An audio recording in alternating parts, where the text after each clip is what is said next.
Okay. You just served one up the right second. And all right, I got it going. So we can start it moving. The big deal is next week they're having a class of Eric Metaxas, something. I wish I was gonna watch it. Yeah, Letter to the American Church. So they want to have a thing. So that next week they're having this thing. You guys, it's worthwhile for everyone to see that. yeah, it's supposed to be really worthwhile. Inspired by Bonhoeffer and all the And things.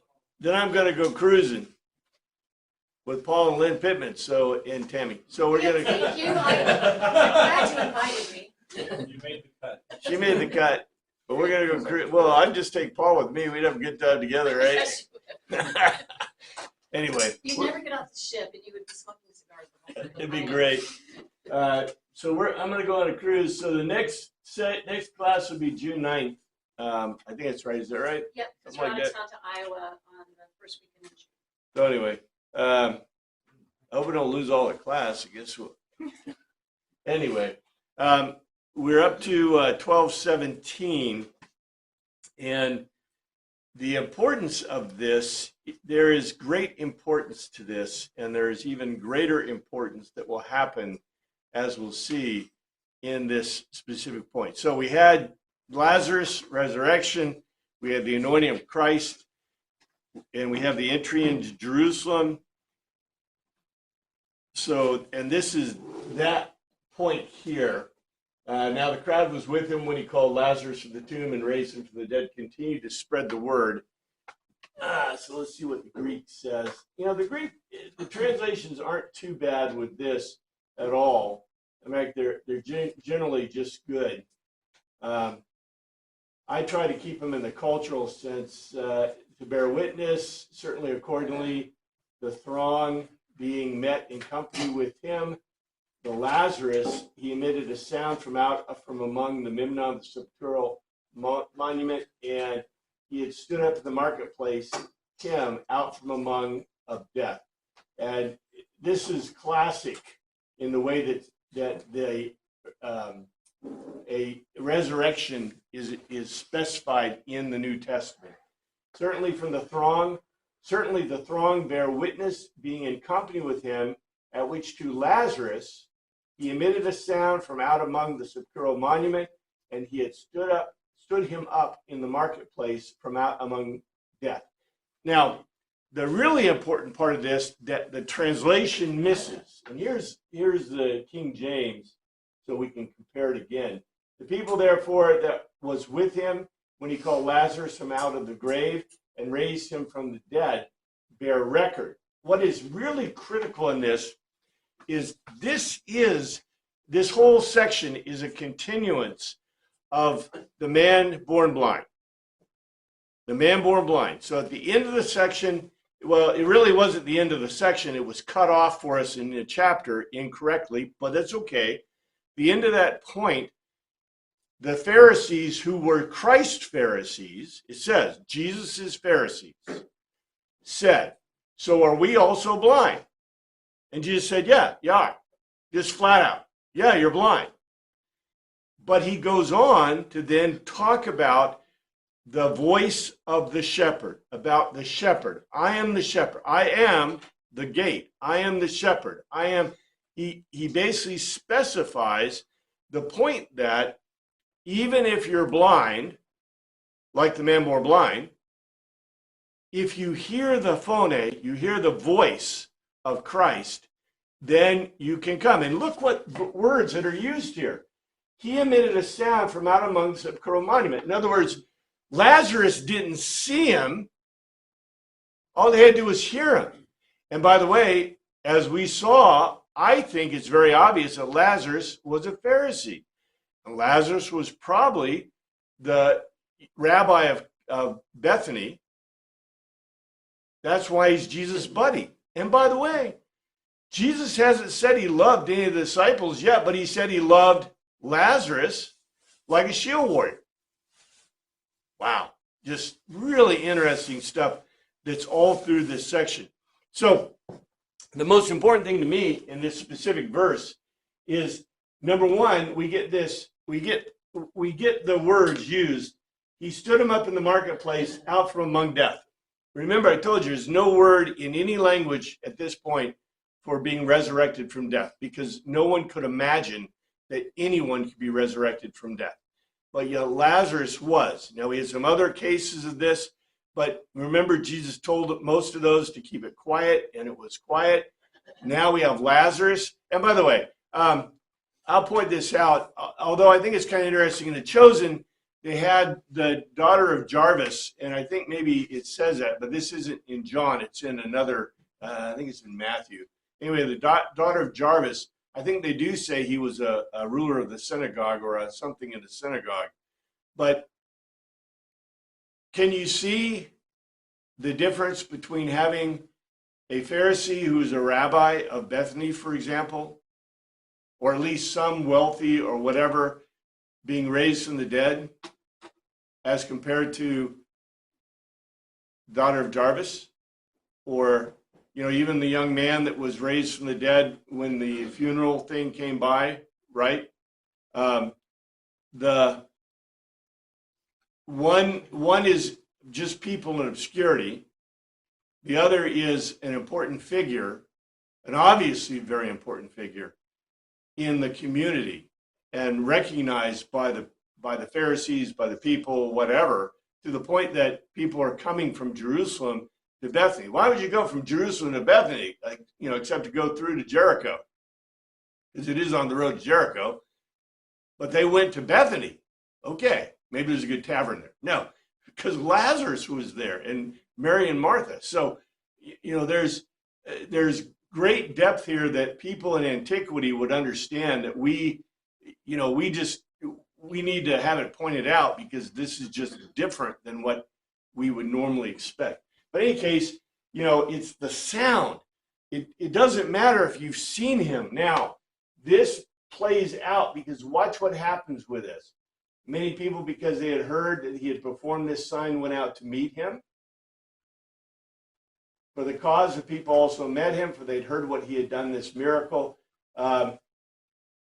Through his Toto, the hypertensive, and went out opposite to meet with him the throng, because they did hear, of his having made or done the ceremony, the semeon, the supernatural ceremonial indication. Through it, and the throng went opposite under, met face to face, fell in with to him, because they did hear it of this, having done the supernatural or ceremonial indication. Look, John cannot be clearer. This is probably the most important point of John, of the gospel. Although it's not the telic, the telos necessarily, or it is part of the logical argument that John is making to you. Because I told you, John is a late gospel. It's written to a different audience, I think, than the other gospels. But the most important point is they heard about it, so they went out to see Jesus. So there's no word for it to stare at or to look at, because it didn't matter.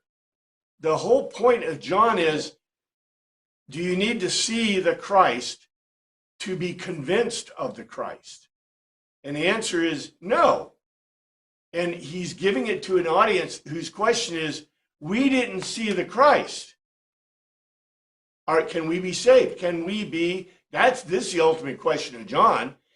Even if we didn't see the Christ, even if we didn't see his resurrection, even if we didn't hear his words from his own mouth, can we be convinced? And John's obvious answer is, well, not only that, do you see how he's beating it into us? That, in the translation, we don't get any of this, but he is constantly beating this into the writing, because this is the logos to telos of John. You didn't have to be there to believe or to be convinced, to trust in this word. Yes, sir. He just nails it home more when he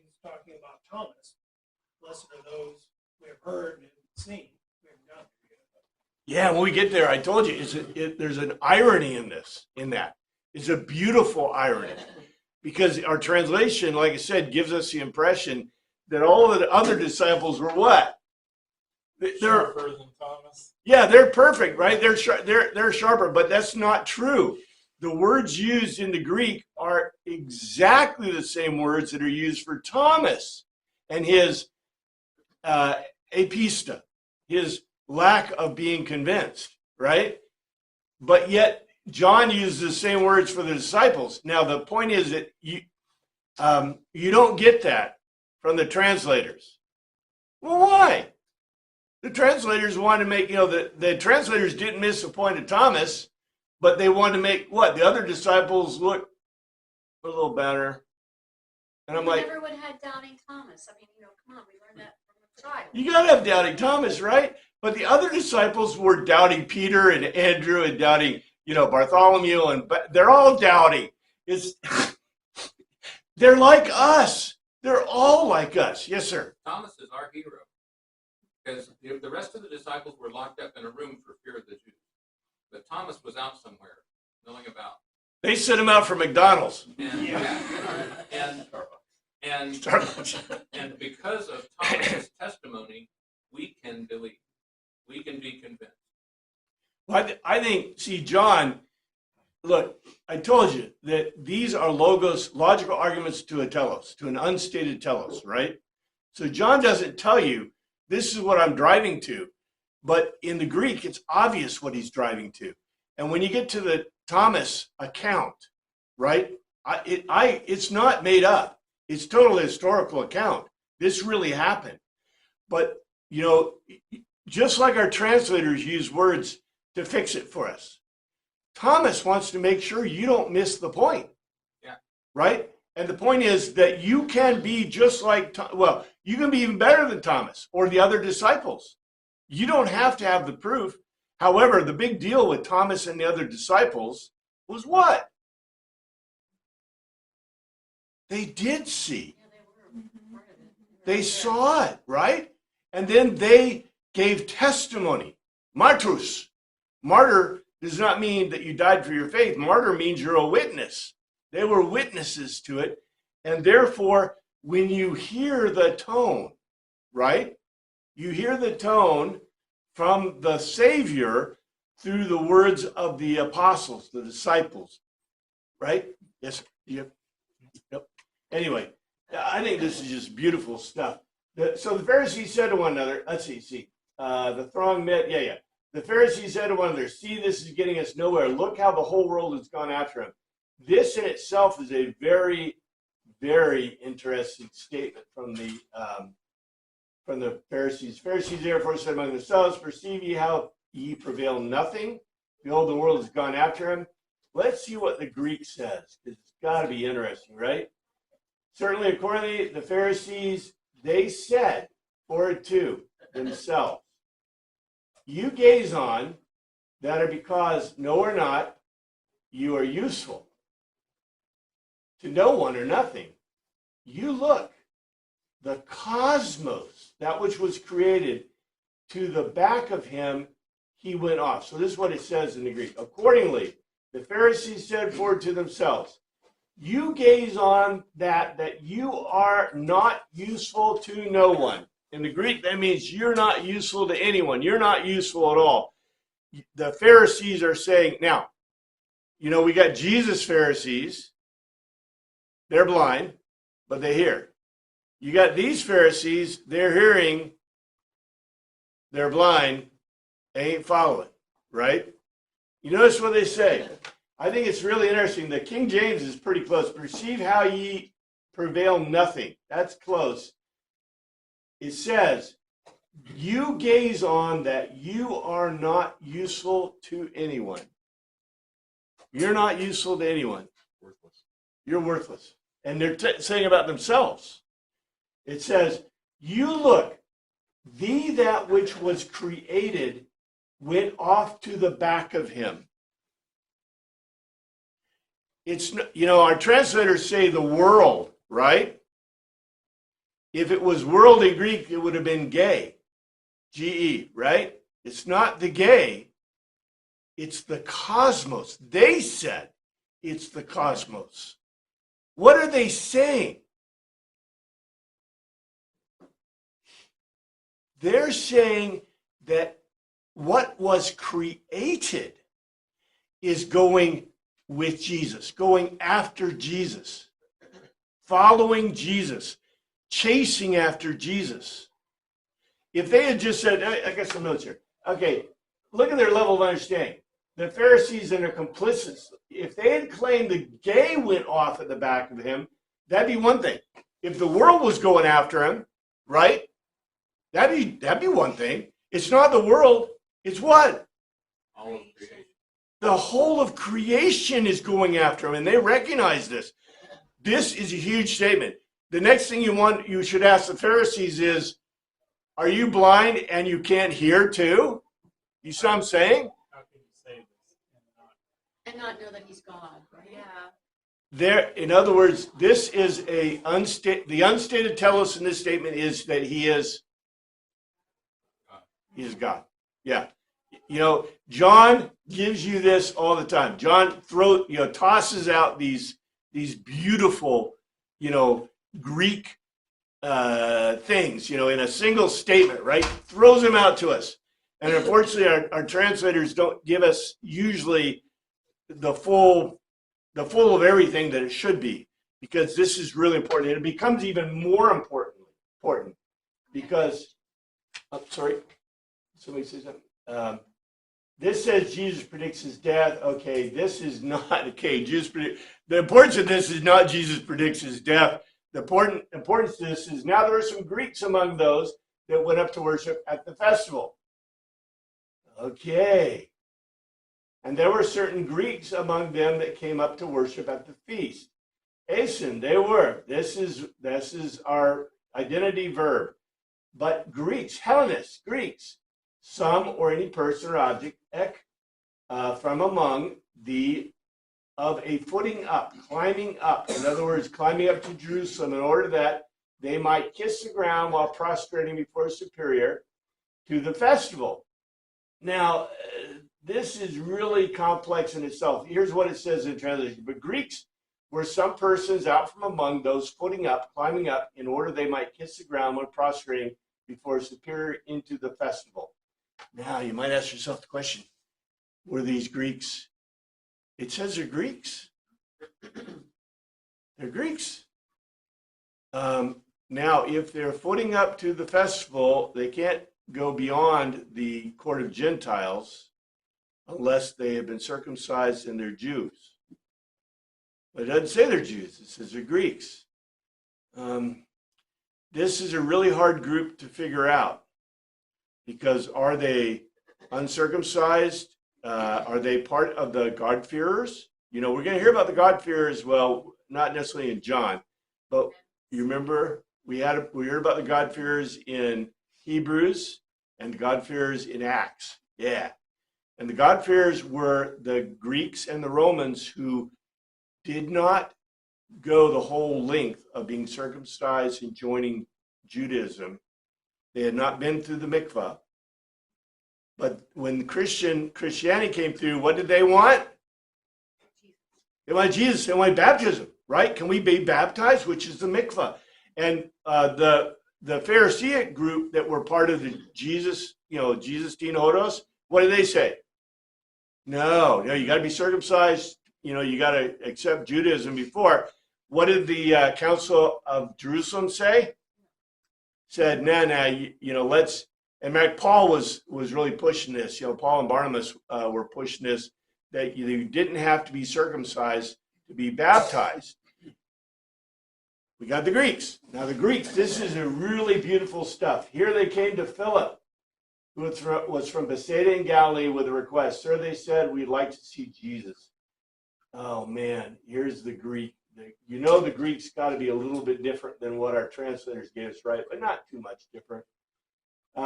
He, she, it, certainly accordingly, they came or went to Philip, to the away from Bethsaida of Galilee, and they were making an earnest request to him they making a logical argument, supreme in authority. They're calling Philip supreme in authority. We will or desire, Philemon, the Jesus idea to stare at. We want to see him. See him. Now, here's the translation. Accordingly, they came toward Philip Philip to the away from Bethsaida. This is just the word usage in explaining about people of the Galilee, and they were making him an earnest request. They making a logical argument. Supreme in authority, we desire to stare at Jesus. Now, by the way, this is a keynote point in the whole of this gospel. Because what do every person in the audience of this, hearing this gospel, want? They want to stare at Jesus. We would say, remember in the Greek, look at the Greek, or in the translation. It does say we want to see Jesus, but the words that are translated here are translated in English a lot. We want to know Jesus. We want to experience Jesus. What they're saying is we want to stare at Jesus. We want to look at him. That is what everybody does. They can't though, because he's dead, resurrected, and gone into heaven. So they are just like us, right? This is our thing. We would go to Philip too, or maybe not so much Philip. We'd go to the apostles, to the disciples and say, hey, dudes, we want to see Jesus, right? Let's see Jesus. Philip and the eunuch in today's lesson talked about that. I know, isn't this interesting? Now, let's talk about Philip. Philip means horse lover. Horse lover. It's Greek. It's not Aramaic in any way, shape, or form. So why do you think the Greek guys went to Philip? He's one of us. I think it's because he looked Greek. Obviously, he comes from a wealthy family, because you ain't going to name your kid horse lover unless you have horses, right? Why do you have horses? What is the purpose for horses? Chariots. What kind of chariots? There are no military chariots in this time in the world. Should I go through the Agriculture? Kings? not agriculture, Not nobility? the hippodrome? Racing? Yeah, baby. Horsemen. Horse racing. Horse racing. Okay. I got to talk about it. The ladies will say this is boring, but the guys, I think, loves this stuff. Hey, come on, I like this stuff. Okay, this is the war stuff. Okay, That's the cool stuff. and I think it's NASCAR. The NASCAR. NASCAR. Yeah. Amish NASCAR. Well, back in the day, the first use of horses could not hold a human being. At the beginning, they were too small. So it took hundreds and hundreds and hundreds of years for horses to get to the size where they could carry a mounted man. The Scythians and the Parthians and a few others were the first to do it. They had compound bows, no armor, and basically, leather. Eventually, Kublai Khan and a few others began to use horses. And eventually, and this took around 600 AD or so, 600, 800 AD, horses finally became large enough to carry armored men. All the legions had to carry on, which were cavalry. They had a total of 120. So they had 30 they had groups of 4 that were 30 in a legion, but they used them for scouting and for harrying the enemy, because the guys who were on the horses, well, they didn't have any armor. And yes, they were usually equestrians. we think of equestrians, right? They're knights. No, the equestrians were the skinniest guys possible, so they could carry their weapons. And, I think it's interesting. The equestrian knights, if you go look and you see an equestrian knight in a Roman statue, they're the skinny guys. But before they could ride horses, what they did is they could use horses to pull chariots. You always had to have 2 horses on a chariot. Why? Because one was too small. Double the Is it the horsepower. way it'll go, the way the wheels? You can't control horses.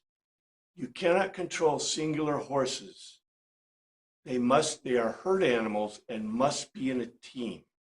The invention that allowed you to have single horses. Wait, you guys, come on, any farmers here? What was the tool that allowed single horses to pull a carriage? Blinders, exactly. Because blinders prevent them from seeing the fact that they are not in a herd and you can control them. Also bits, that they had invented bits, but bits are, things that go in the mouth of the horse that enable you to control where the horse is going. And they had not invented a horse yoke is different than a yoke for the horse yoke has to go across the horse's neck without choking them. And this is a problem. So the chariots had issues, but chariots worked pretty well. In a chariot, you had to have a driver, and you had usually the noble guy with a compound bow. So you had to have compound bows, and you had to have a driver in a chariot, and you had 2 horses. And the horses were great. And chariots were really good.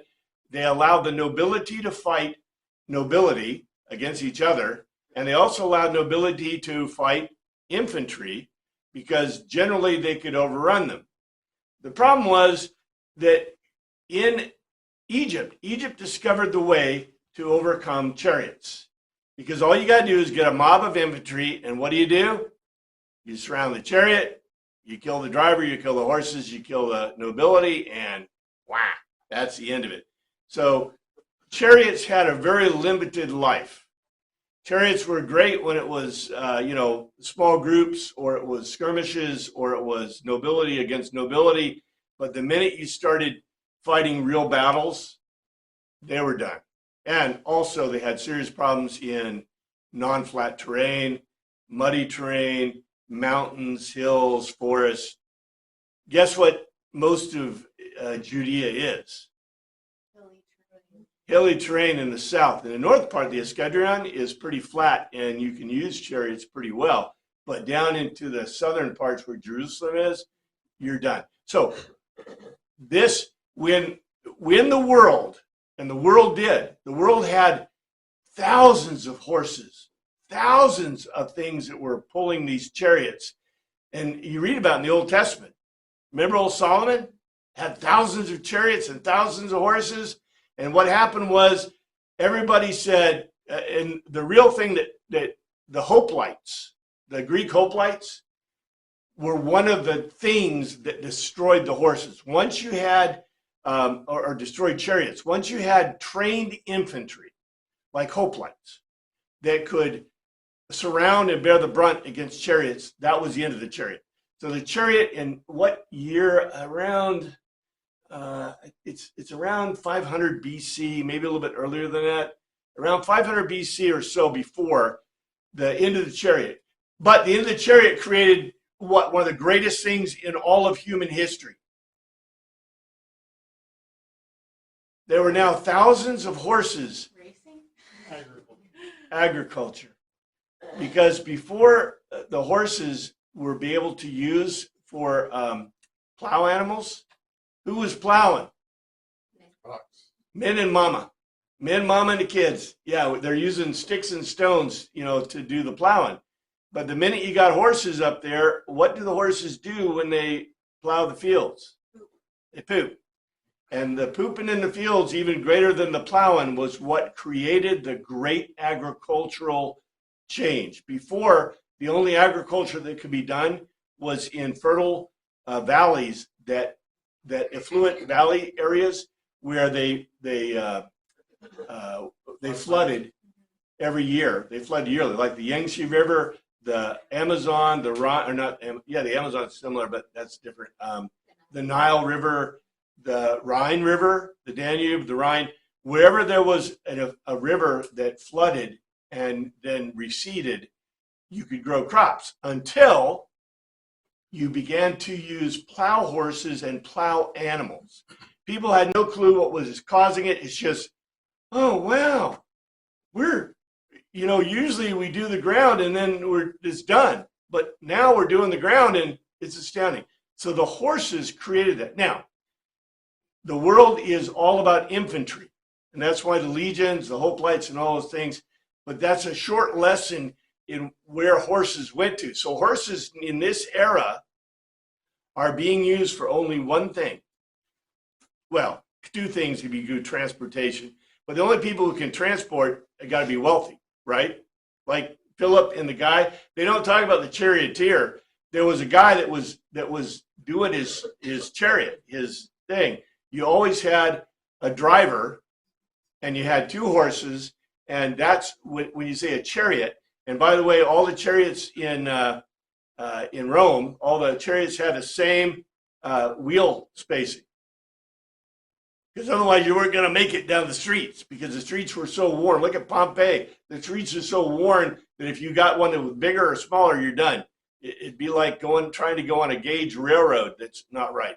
So anyone who's doing horses in this era, they're not racing on horses like bareback or even saddleback. There ain't no saddles, or the very simple saddles. They're doing them with chariots. How do we know? The Olympic Games. The Olympic Games were adding chariot races in the hippodrome. And about halfway through the Olympics, around 300 or so BC. And then there was a hippodrome in Jerusalem. There's a hippodrome in Pharsalis, in Sephora. They're a hippodrome. And by the way, here is Bethsaida in Galilee. I got you a picture. There's Bethsaida in Galilee. Here's Nazareth. I got this picture because here's Nazareth, here's Capernaum, Bethsaida in Galilee. There's Sea of Galilee and Scaphlas. And see, where's Sephora? Where's the Decapolis from that? They're down south this way. Hippus. There's a city named Hippus. Hippus, yes. And so Philippi was the center of horse breeding or something? I hadn't thought of that, but it could have been. All I know is Philip's name means horse lover, which means his family is probably providing horses for the racing. Did you say Sepphoris, up there next to Galford and Nazareth? Yeah. Yeah, Sepphoris. Yeah. There's Sepphoris. Yeah. Sepphoris is Tiberias Sepphoris. Sepphoris is the city, remember, that was built on top of that was Herod, King Herod's place. In Hebrew, it's a little bit different name, but that was the place, right, where most Jews would not go because it was built on tombs. So there's a lot, in this simple statement, old Philip and they want to make sure that you knew he was from Bethsaida, right? Which is really interesting, right? And there's Hippus, Hippus, which would be horse. The Decathlon down this way, Scaphlas is part of the Decathlon, by the way. And then here's Nazareth. And you look at the land, this is not nearly as bad. There's a little bit of hilly stuff. Nazareth is up in the hills. Sepphoris is down at the edges. This is called the Escedrian, which is the flat-ish area, the well-drained flat-ish area that even today is cultivated. Yes, sir. I hate to chase a rabbit, but a couple of times you said compound bows. Yeah. What do you mean by compound bows? A regular bow, you have a regular bow, which is, kind of like the Stone Age bows that the Indians used, which is just a piece of wood that you string. So a long bow or a self bow? Recurve. Well, the next is recurve. The recurve is where you figure out that, hey, I can get more power out of the bow if I bend it, usually with water, and you carefully bend the bow so that it makes a recurve, and then you put it. Then you figure out, hey, instead of if I put something other than wood, like bone, something that is really springy, but in the really firm parts, I put firm stuff, and on the springy parts, I put springy stuff. Then I get a compound bow. Compound bow, it means compound because it has multiple stuff. there's lots of ways to make compound bows. If you're a bow hunter, you know what a compound bow, you have pulleys. Modern compound bows have pulleys and stuff. That's where I was confused, because I was thinking of compound bows as a 20th century invention. The most common in the old days is they would take wood or bone, and they would put backing of sinew or leather, and then they put another layer of wood, and then they put backing of sinew. They could make them really, really powerful by and short. The point of having a compound bow was for use on a horse or use in a chariot. Because if they're too long, what's going to happen if you're on a horseback? Can't wheel it. Whack, whack, whack, Swing from whack, one side to the other. right? You're going to have a real problem on a horseback. So you want the bow to be very powerful, but you want it to be short, and you can get a lot of power out. Long bows are very simple yew bows that have no recurve usually and have no compound features. But what makes them powerful is they're really long. And it takes a really strong archer to use a longbow. Oh yeah, because and with a recurve, or the other thing about recurve and compound bows is if you look at modern bows, right? When I was a kid, I'm not a bow guy, but when I was a kid, you know, we actually trained in archery in my high school. And I said, I want to have a bow. So I had a friend who gave me a bow that was made out of composite material, and I got a bowstring, I bow it, and I could, you know, shoot it. It was just a standard bow. I never got into the advanced kind of bows, but if you go, you know, each bow can be tapered based on the material, and that's a compound bow is, it's a compound bow when it's made of a composite material, right? Because you stack it with fiberglass, basically. They're fiberglass in those days. Technically, though, you would, by mixing materials, that is a composite. So they were doing composites with bone and leather and whatever else. Yeah. Technically, because like plywood is Right. Exactly. That is exactly correct. And it's astounding because the Scythians, well, we know that the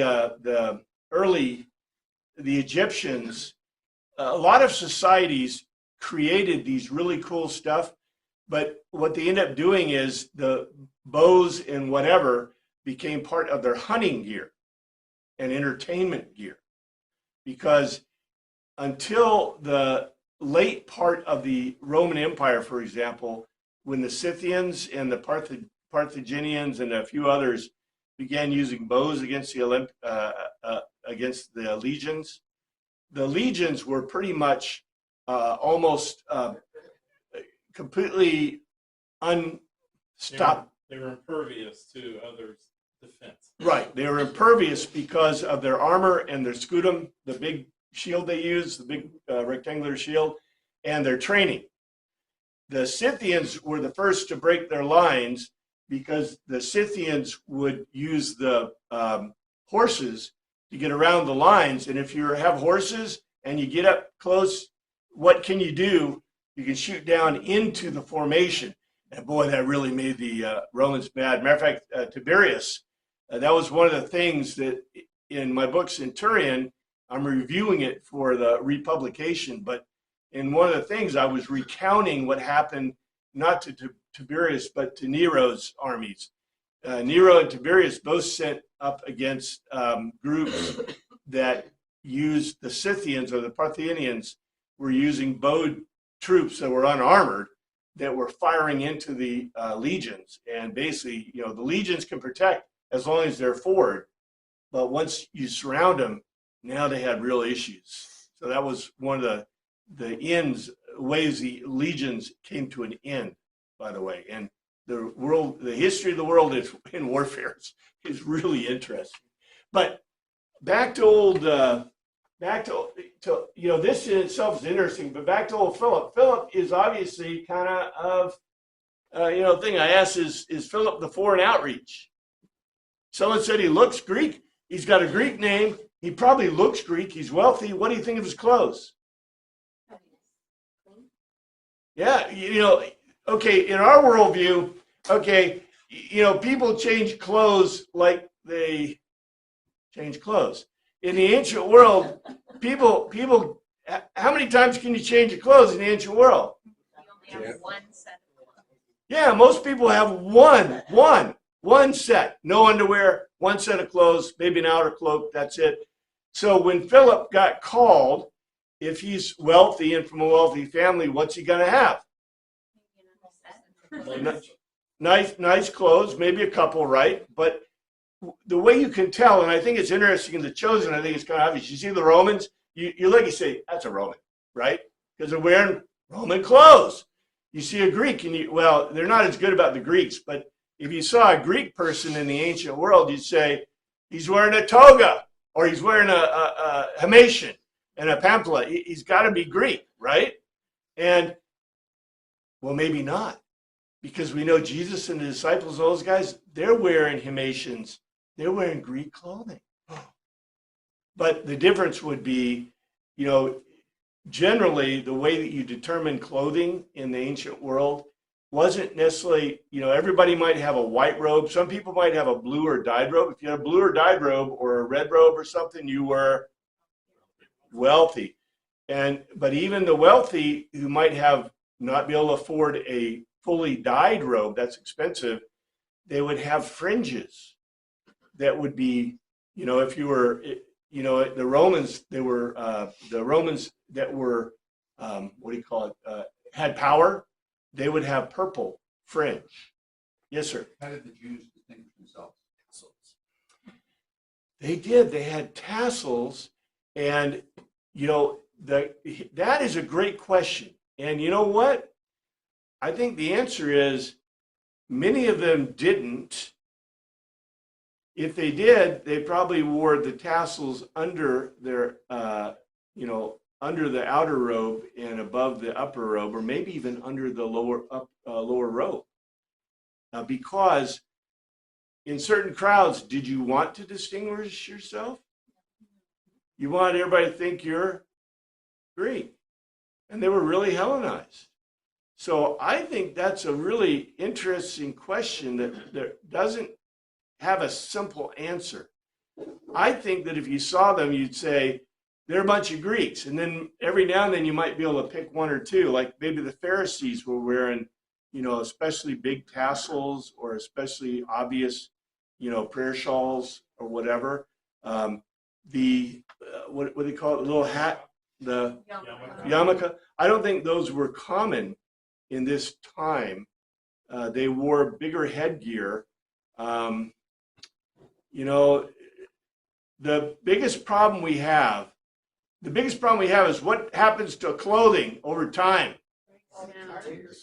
It disintegrates, and the pictures we have are great, or the pictures and the statues and other things we have are great, but they're Well, and they're also, we usually have a notable person who might have something different than the average person. bingo. Yeah, it's really hard to get, like, even if you go to like Ephesus and see all the beautiful mosaics and stuff, and you go, wow, these are cool, but they're all the wealthy. They're gods or the wealthy or athletes or political figures, because even the wealthy didn't necessarily want pictures of themselves per se. They wanted, they wanted fancy stuff, right? Especially of the gods, So that's what they would have most of the pictures of. And I did mention to you that if you look at the pictures of the, all the winners, the thespian winners, but the sports winners, right? They were allowed in the Greek society to have a statue made of themselves. We don't know what the early looked like because they were all wood and they rotted. But we do know what the later, from about 400 to, the end of the Olympics, because they started making them out of marble and stone. So with the marble and stone, the only problem with marble and stone, what do you get? What did they do? What kind of clothing did they put on the athletes? Well, they did usually sometimes they did none, What but are you talking about on the statues? yeah, on the statues. What kind of clothing did they depict on the statues or even pictures? Was that? Painted it all. Well, they did, carve it into, but it wasn't their normal, they would have been naked. Every one of them been naked. You go, how could I tell the difference, right? So they weren't usually naked. They usually put some robes on them. But when you put robes on them, the robes you put on were, yeah, what the gods would have worn. You see that all the time. Especially the Roman statues. The Roman statues are depicted as gods and goddesses. So there are lots of Roman statues out there. Apparently the Greeks, didn't want to stop their businesses when the Olympics kind of was going down a little bit. And when the Greeks couldn't afford the statues, who'd they start selling statues to? The Romans. You know why so many Roman statues don't have heads? Christians knock them off. They used to No. change out the heads, didn't They they? changed the heads. Yeah, they would just use the body. They would and use change the out body head. and they change the heads. So, if It's like, why do the whole statue? We'll just change the face. Not efficient. So cut and paste is what you're they saying. cut and paste, and that's why sometimes the heads are like not exactly right for the statues. So it wasn't Christians knocking off the heads.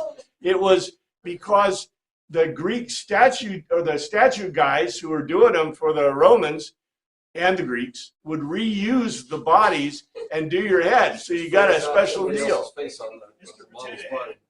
Mr. Potato Head. That's why so many are missing the heads. They And have a whole museum of this. Oh, yeah. It's like, there's the heads waiting to go back on them. so anyway, in 22, Philip went to tell Andrew. Andrew and Philip went to tell Jesus. So much for Philip's authority, right? Oh. Here we go.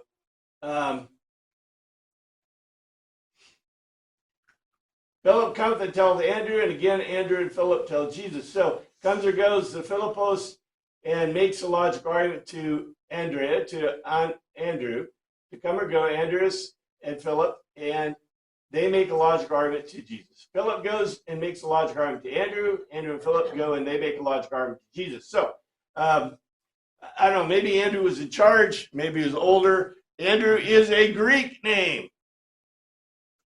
Again, these are Greek. They're Greek names, right? Andrew means manly or strong in Greek. And, here's my question.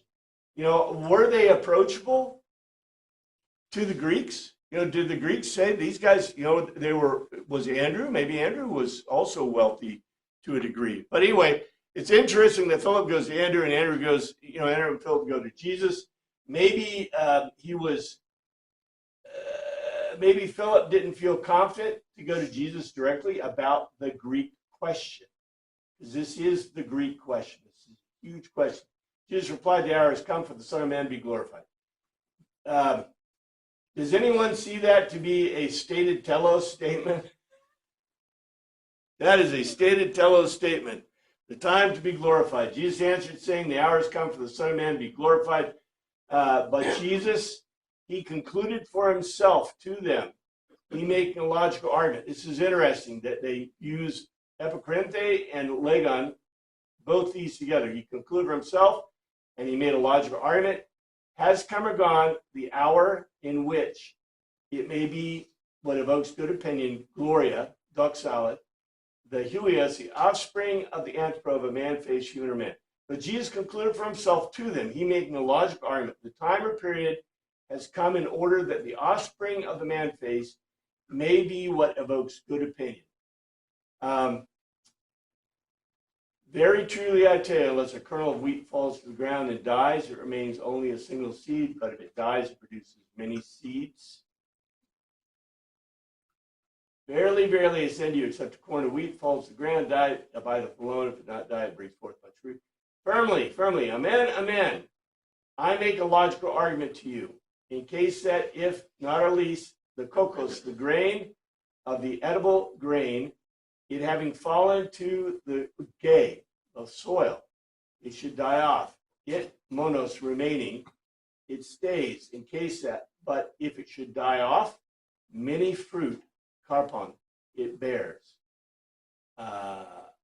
Firmly, firmly, amen, amen, I make a logical argument to you, in case that the grain of any edible grain, lest having fallen into the soil should die off, it remaining it stays. But in case that it should die off, much fruit it bears. I think, okay, I really wish English could translate this for us properly, because it's important that it's edible grain. Why? It has It's useful. Well, not just that. What Some did, wasn't. huh? Some grains weren't, maybe. What did Jesus say? What was the first I am statement from Jesus? Bread of bread. I am the bread of life. I am the bread, right? And from the gay, I am physically the bread. So when it says, if you just say grain, you could just take this to be, oh, it's a saying, right? But if it says, he having said, I am the loaf, I am the bread of life, right? Right at the beginning, when he fed the 5,000, the fact that he says, not just any grain, but edible grain. Okay, who is he pointing to? Himself. Yeah. Our translation makes it just a general kind of thing. You think, oh, this is just a saying, right? But an edible grain, having fallen soul, should die off. It remains stays. And yes, okay, we say, look at the Greek in the Greek sense. This is really concrete, right? This is very concrete. But it's so concrete, it should be as concrete as you can imagine. In other words, Jesus is saying, he told you before, and we're supposed to remember this. The ancient people would have remembered this easily. It's been how many weeks? So maybe it's a year. So, since we looked at it, right? But if you were to go back and reread the whole document straight through in Greek, you go, oh, Jesus said, I am the loaf. I am literally the edible grain. And therefore, we know it's Jesus falling in the soil, die off, and it should die off, should bear much fruit. So in a very strong, concrete statement, this is a euphemistic kind of statement. However, what did Jesus do in the feeding of the 5,000?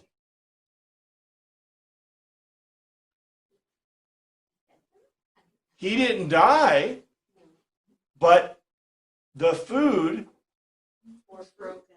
being broken, right? The bread being broken did what? It bore much fruit. In other words, the people had everything they needed to eat. This is a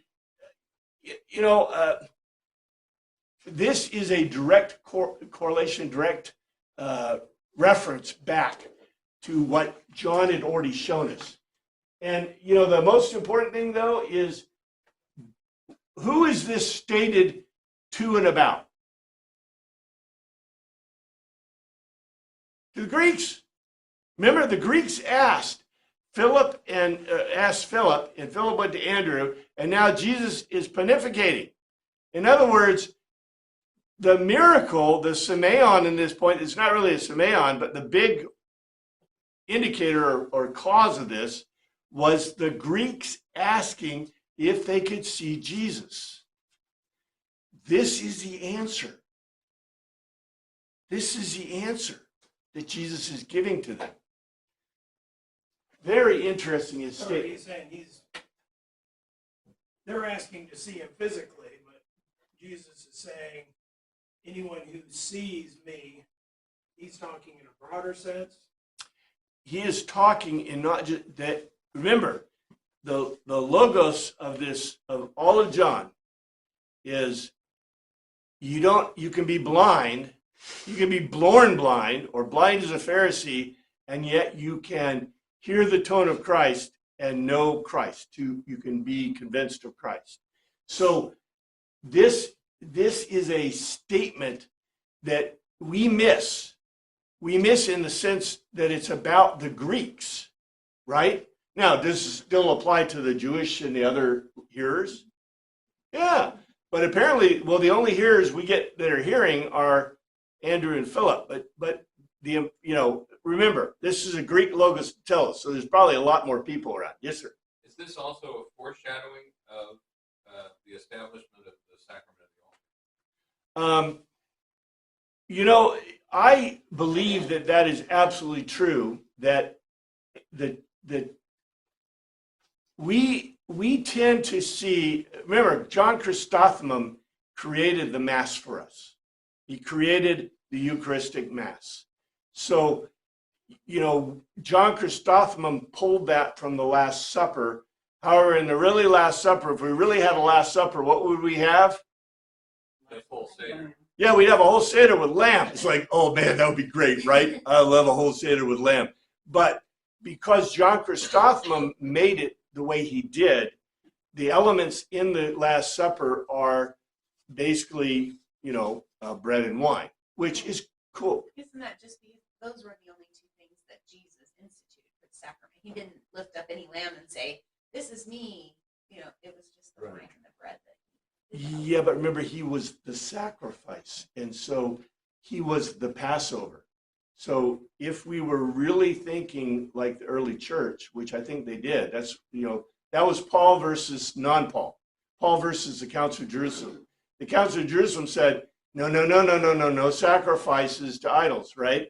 Paul said, eat sacrificial meat all you want. And we know, if you look in the letters, right, they're eating sacrificial, they're eating, they're having Passover Seders for Christ. If we had followed Paul, we would have lamb and Seder, we'd have potlucks. but the Lutheran tradition did that, right? But if we were we followed the Council of Jerusalem and in Chrysostom. So Chrysostom instituted this. However, if we were following the Jonian view from the very beginning, we'd probably have fish.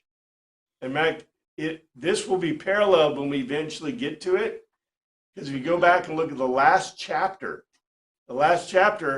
what were they eating? And bread and fish. So we would probably be like the feeding the 5,000 if John Chrysostom had followed the Jonian thing. He decided to follow the Council of Jerusalem, which I'm not opposed to. It's just, we ended up with bread and wine. It might be nice to have a little fish on the bread, but whatever. So anyway, I think it also shows, this isn't a negative statement. We have created a beautiful thing in the Eucharist. I think it's a wonderful thing. However, I think early Christianity and the Gospels show us that there are a whole lot of ways to bless Christ and bless ourselves in the context of the goodness of God, right? There are ways you shouldn't, but there are really ways you should. And, is it okay to we eat meat all the time? In the ancient world, they'd say, idols, right? If you're following the Council of Jerusalem. If you're following Paul, go see Paul. You're going to have a Seder, some good food, right?